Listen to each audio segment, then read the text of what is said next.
what compounds the problem is a trial judge can make rulings in this area of the law that fall within her discretion.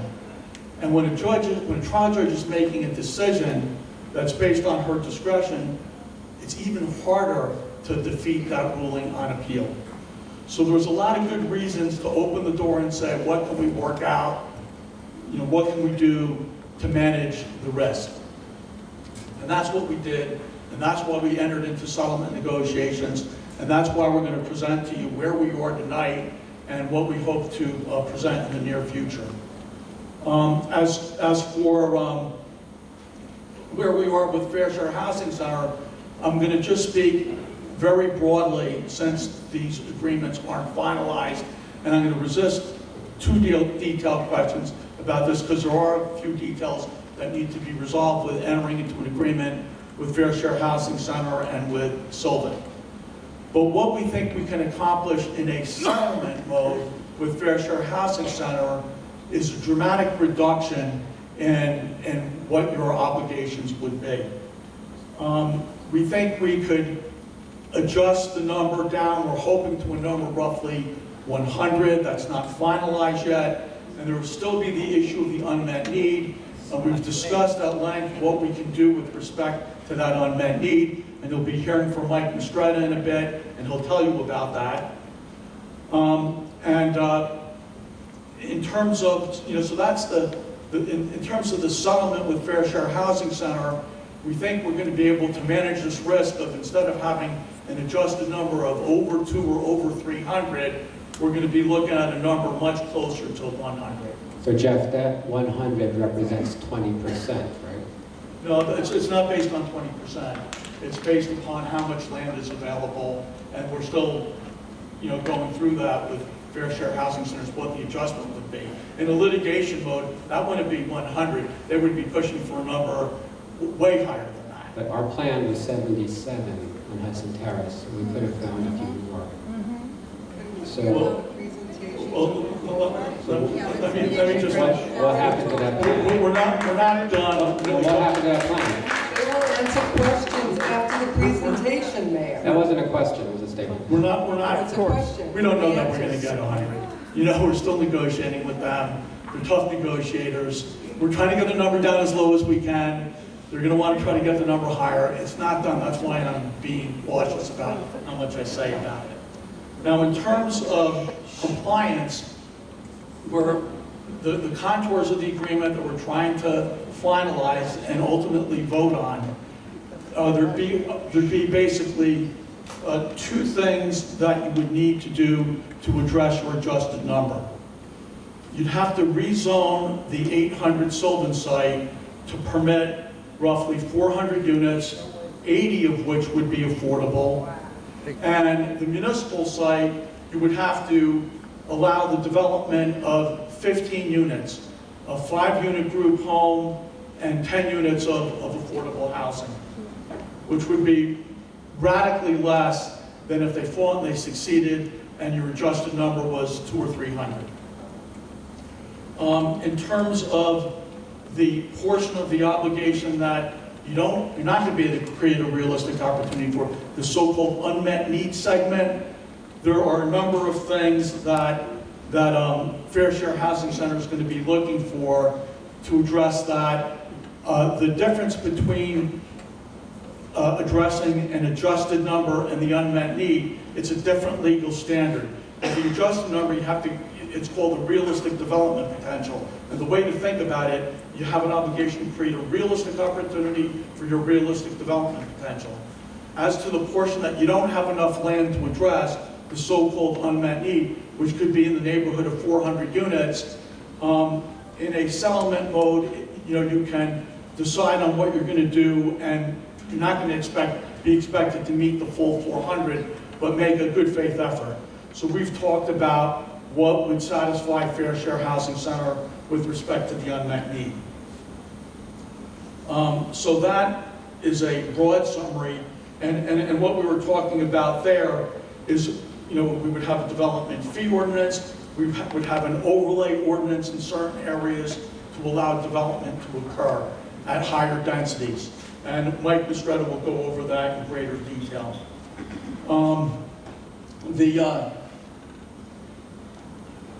As far as the agreement with Sylvan is concerned, again, it's not final, and it's not going to be final until there's a vote after a public hearing. But we're talking about, instead of facing the risk of 600 or over 800, they bring it down to 400, and there would be a townhouse section, roughly 94 townhouses, roughly 306 apartments, and of those 480 would be affordable. Now there could be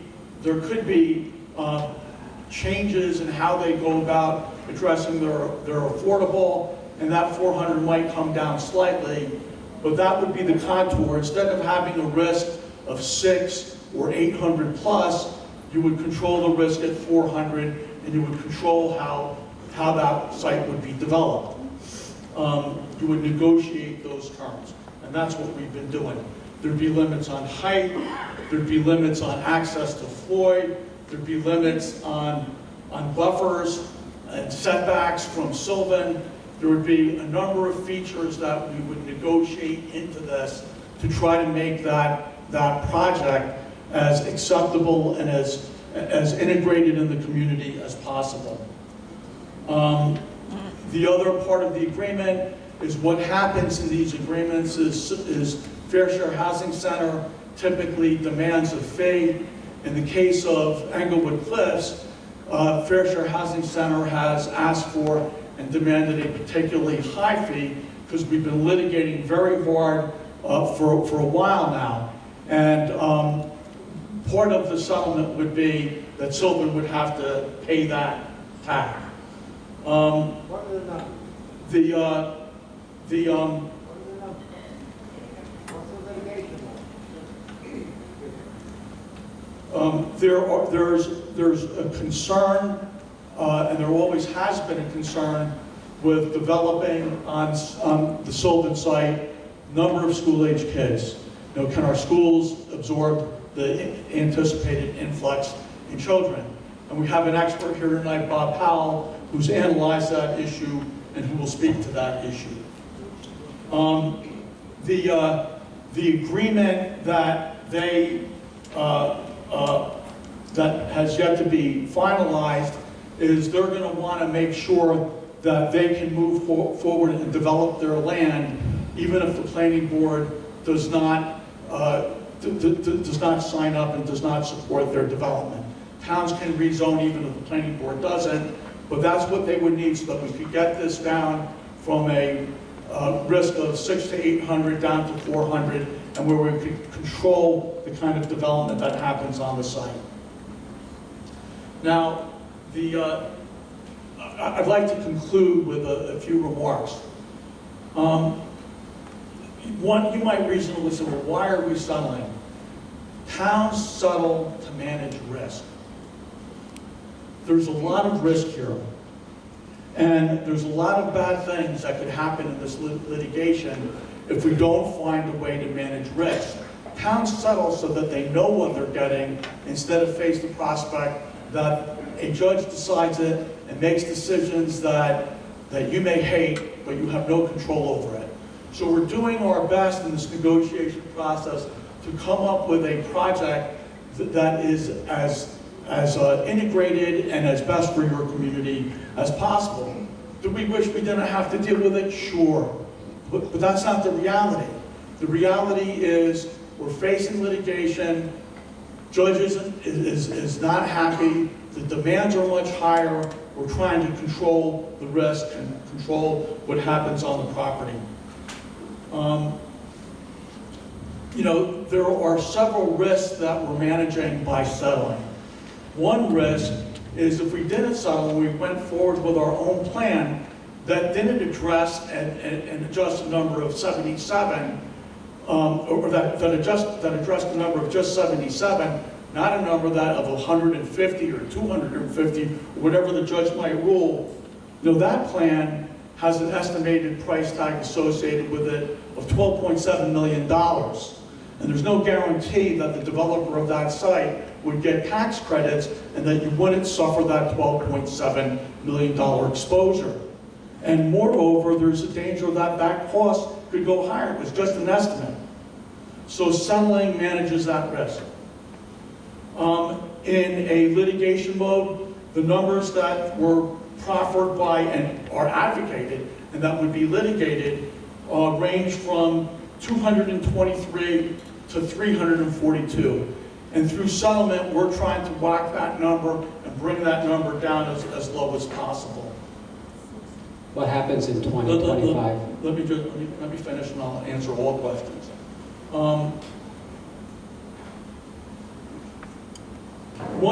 Another risk that we face in litigation, and it's a significant risk, is if we went to litigation with the plan that we've adopted now and we lost, and the number in a litigation mode went from 77 to 177, let's say, you don't know, that could happen.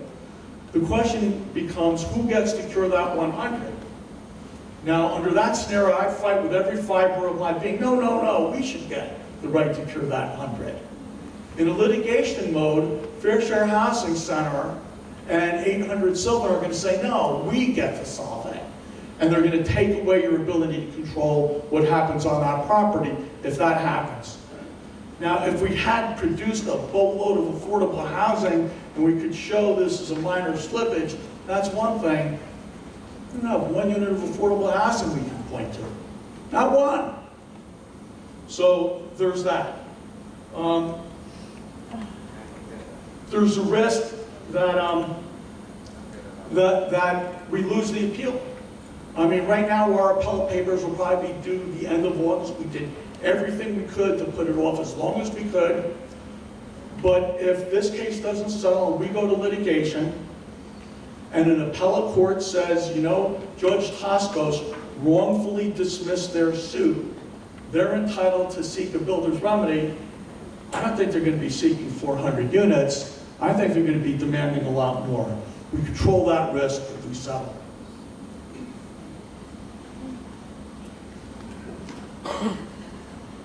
The risk here is that in a litigation mode, you could spend a fortune on litigation and end up a lot worse off.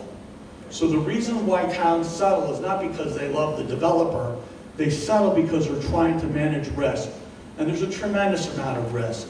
And that's why all the attorneys that have represented this town have encouraged this town and have recommended that this town try to settle this lawsuit, because the risk of litigation are very, very substantial. And I certainly stand with, I recommend settlement because I want to manage those risks. I don't want a judge standing with his master and having his master say, what do you think is reasonable? Hearing from us and hearing from 800 Sylvan or anyone else and hearing very different stories.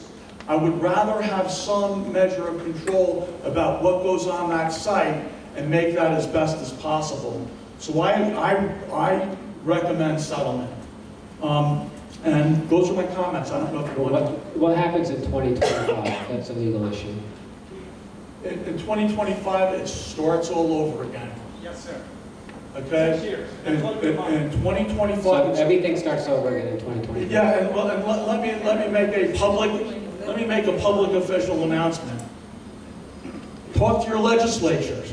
You know, I mean, the cure is in the Fair Housing Act. There's nothing that seems to have legs right now. You know, if you don't want this to happen in 2025, there needs to be a groundswell of people talking to their legislature. Right now, I don't see anything on the horizon that has legs. Can you ask questions? Well, we will open up the questions after the planner presents. Mike Mistretta will make his presentation. Round of applause for Jeff Serenian. Nice. Well, again, nothing that Mr. Serenian said changes my view that no residential housing should be at 800 Sylvan, just to be clear.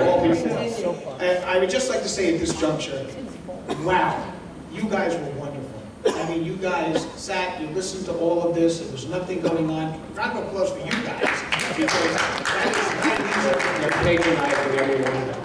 Our next person up is going to be Mike Mistretta. Okay, Mike Mistretta is basically the straw that stirs the drink. He's the one that's going to give you the pictures of what the numbers say. He's the one that's going to show you what these conceptions and this concept look like.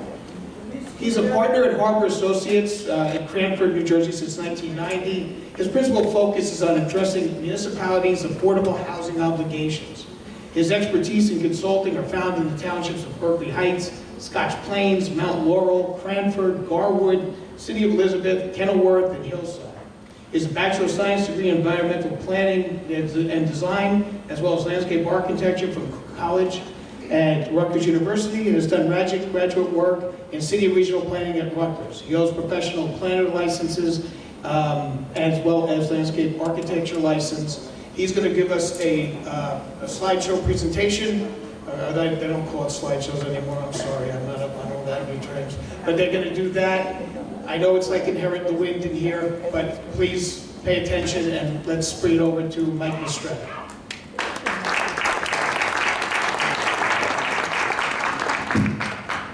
Everybody hear me? No. Is it okay if I speak with the computer? Can't hear you. Can't hear you. Can you hear me? No. Okay. I'm going to try doing my presentation from the laptop. Is it possible that we can have the lights dim? I don't think we need them all the way off, but I just want to make sure people in the back can see the screen. Thank you.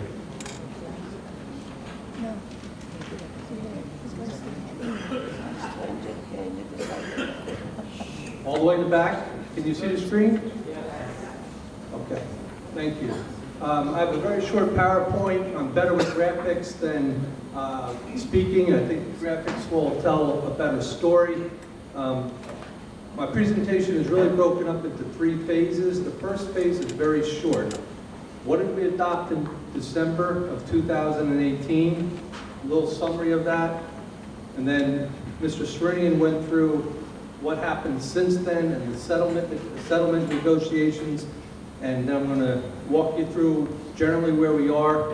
I have too many attorneys telling me what I'm allowed to say, what I'm not allowed to say, or we're still under settlement. So you got to bear with me a little bit on that because I'm not trying to play any games with you. I'm going to try and answer every question that you have, but the attorney's got to stop telling me you can't say this, you can't say that because of confidentiality and stuff like that. I'm going to just try and I'm going to walk a fine line if I can.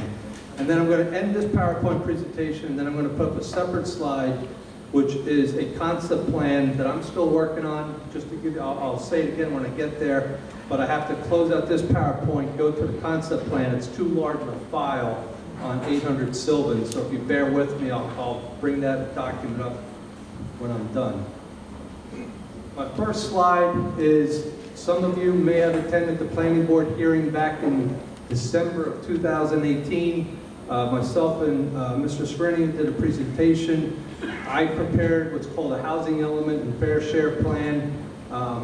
It's great reading if you can't sleep at night, but at the end of the day, what that document does is address how the town intends on addressing its affordable housing. And it was adopted in January 7, 2019, and it was endorsed by the council on January 24, 2019. And what that document included was an outline of the town's obligation. As you can see up on the screen, the prior round obligation, 1987 to 1999, was $219. Part of that requirement that Mr. Serenian said the town was required to construct a 4-unit affordable housing complex on the Lions Club property, also known as the Hudson Terrace property, which was never constructed. The town was also required to adopt an overlay ordinance of 6 units an acre on the Prentice Hall site, which is the new LG corporate campus that is now going up.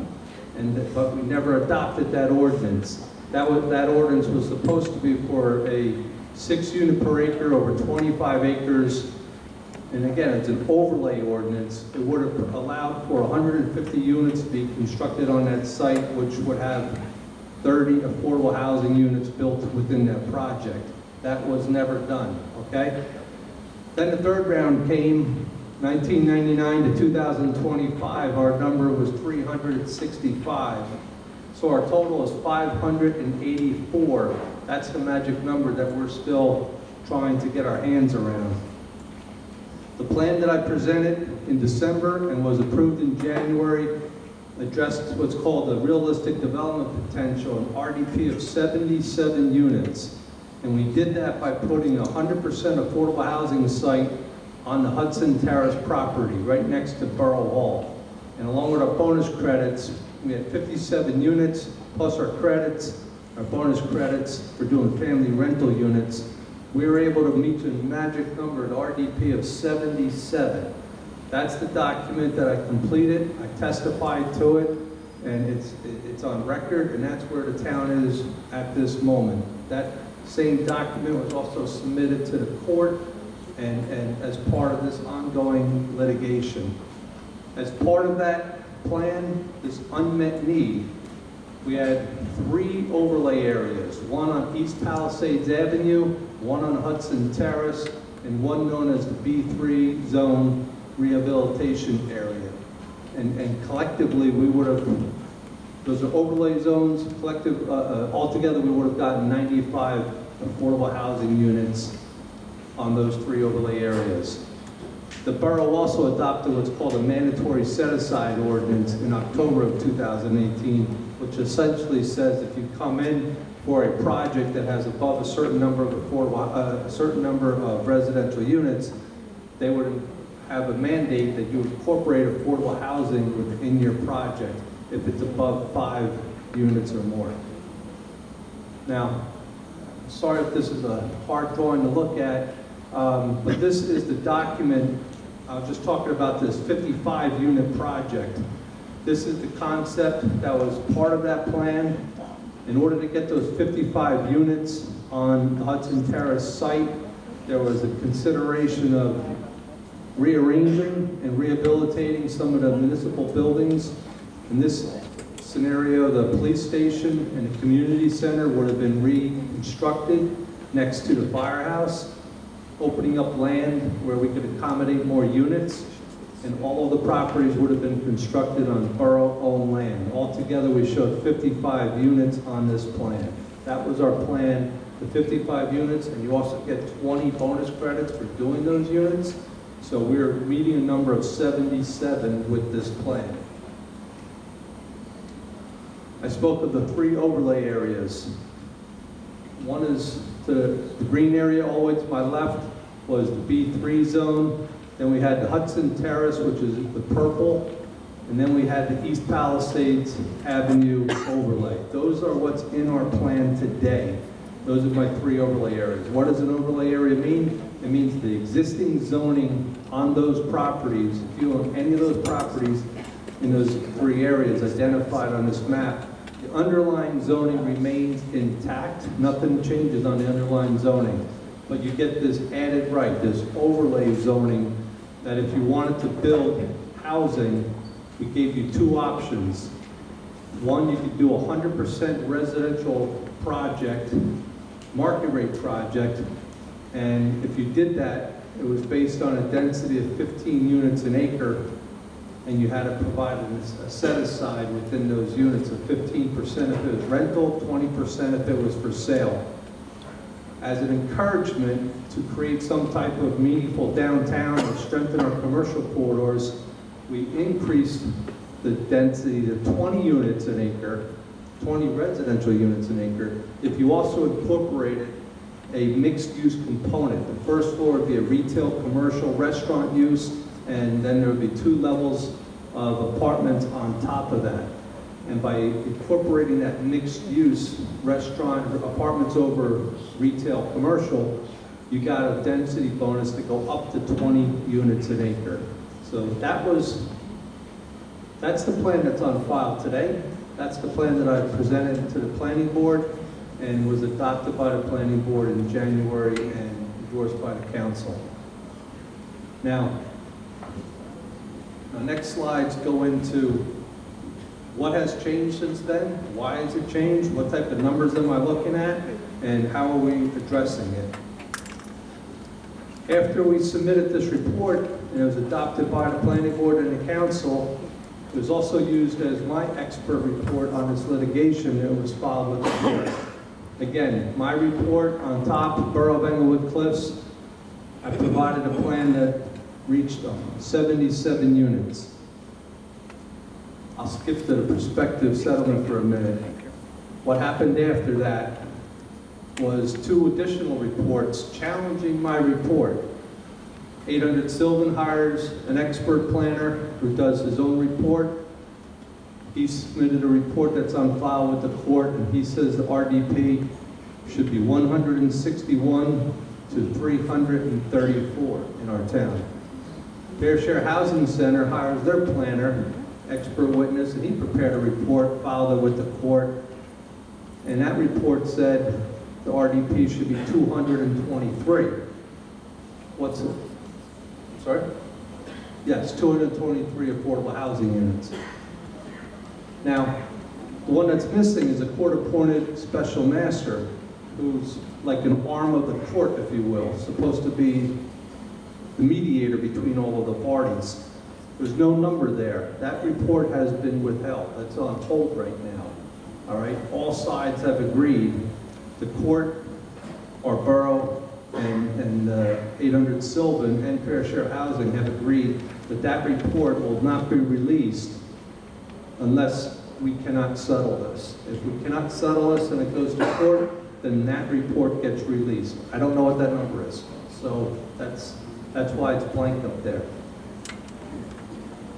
The prospective settlement agreement, as Mr. Serenian said, don't hold me to this number, please, because, again, we're looking at, I'm here tonight, I put up a slide, I'm trying to wonder all day, what number do I put up there?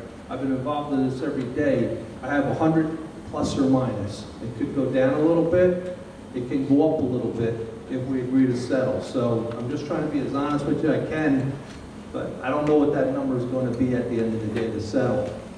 But I think I'm pretty close. Now, I had that first slide up there that summarized where we were.